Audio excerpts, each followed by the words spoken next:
the king of this area, Shibe, he had passed away.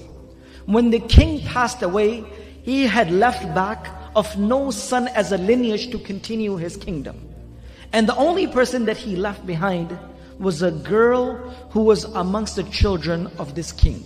At this moment, Athalabi, a historian, he writes that after this girl, she was a young girl, a man was given the responsibility to become the king after the king had passed away. This man became the new king of Shibe. A lot of corruption and a lot of mischief prevailed in the area of Shibe. And of course, this girl who had lived her life in true honesty by seeing her dad to be the true leader of Shibe, she could not realize and she could not take this. That how can the kingdom of her dad be destroyed in a specific manner? So when she grew a little older, she herself decided to marry this individual. When she had married him on the first night, it is mentioned by Ibn Kathir rahmatullah alayhi himself that she gave him a lot of wine to drink. So much to an effect that he became drunk, and the same night she assassinated and slain him, and the next morning she took over the tribe of Shibe and she became the queen of Shibe at this time. This is the narration of what Ibn Kathir rahmatullah alayhi writes, the beginning of how a woman became the leader of the people of Shibe at this time. The story of Sulaiman alayhi salam, Hudhud, Bilqis starts from this incident. Sulaiman alayhi salam looks towards the people, and Sulaiman alayhi salam says that verily I do not find Hudhud around this area. He said, if I do not find Hudhud very, very soon, either I will punish Hudhud by cutting the throat of Hudhud, meaning killing Hudhud, or I will give him the most severest of the punishment. After a little while, Sulaiman alayhi salam, while looking amongst the many animals, the jinns and the humans which was beneath his kingdom, finally he found Hudhud come. And it says, Hudhud, you will not be accepted amongst us until you give me a strong excuse. So at this point, Hudhud said that I will give you such a news that you have never heard of before. And the news which will amaze even you of what has happened to a certain group of people. He said, while I was flying over a group of people known as the nation of Saba, when I was flying over this people, I saw that there was a woman, which the hadith of Rasulullah ﷺ explains to us, a woman known as Bilqis. She is the queen of these people. And she governs the entire town and tribe of Saba. And they have two things that they do. They worship the sun as their Lord, and she has the most beautiful throne that anyone can have. As soon as he heard this message, he said, indeed there is none worthy of worship but Allah. How is possible that these people are worshipping someone rather than Allah subhanahu wa ta'ala? So at this moment, Sulaiman alayhi salam said, I will give you a letter, and I will send you a letter and go and drop this off to her.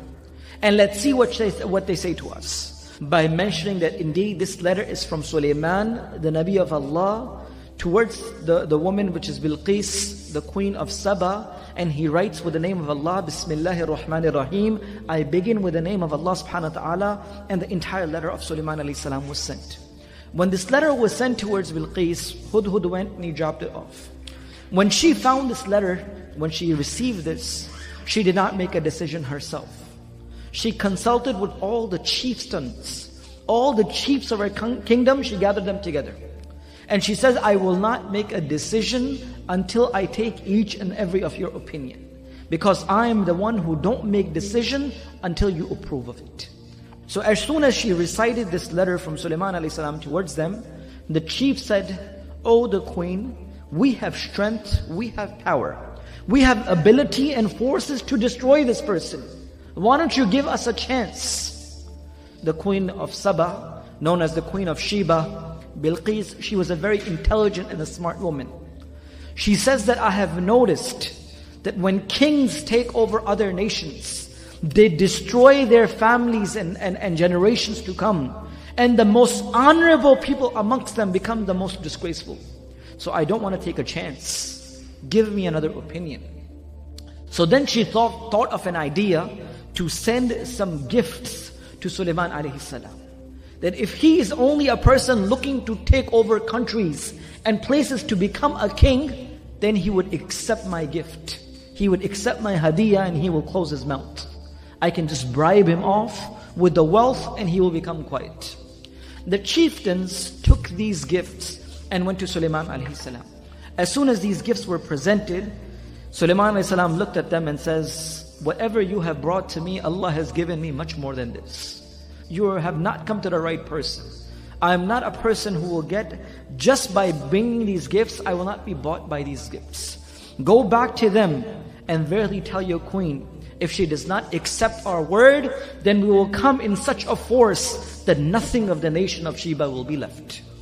As soon as the chieftains went back to Bilqis, the queen of Shibe, or the nation of Saba, when she realized that Sulaiman alayhi salam had not accepted these gifts, she realized that indeed he was not only a king.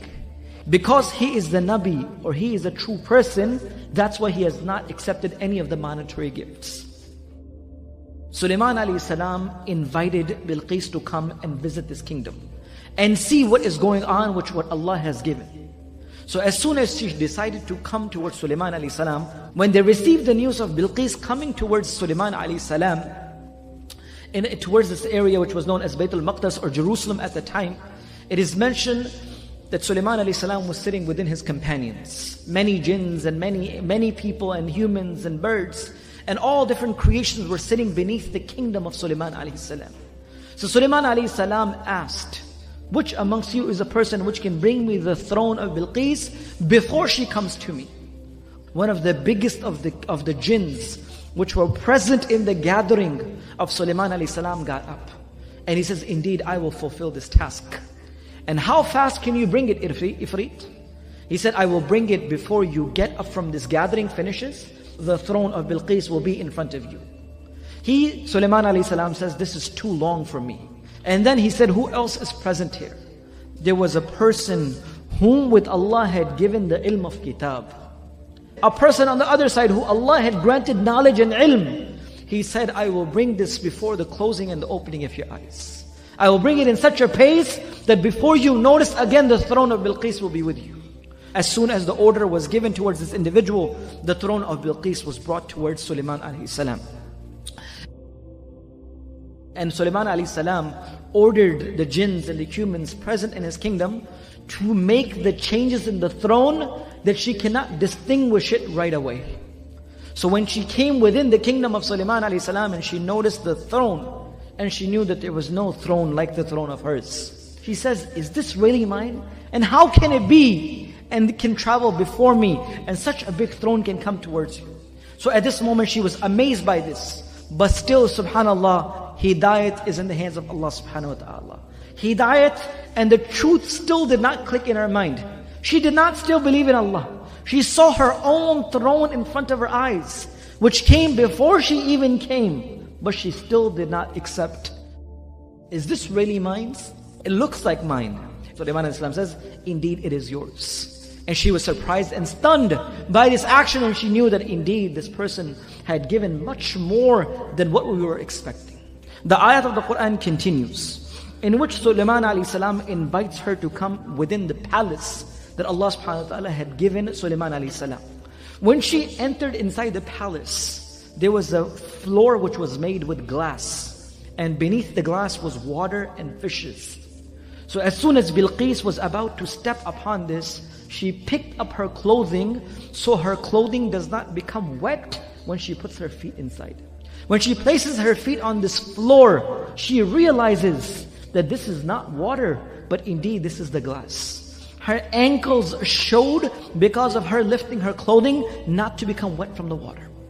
This is not water, but this is glass. And this is the kingdom and the power and the strength that Allah has granted this person that no one else has. And this was the time when the iman clicked inside her life. And this was a time when she realized and she visually seen, and she says, indeed that there is none worthy of worship but Allah, and I believe in Sulaiman to be the Prophet of Allah subhanahu wa ta'ala.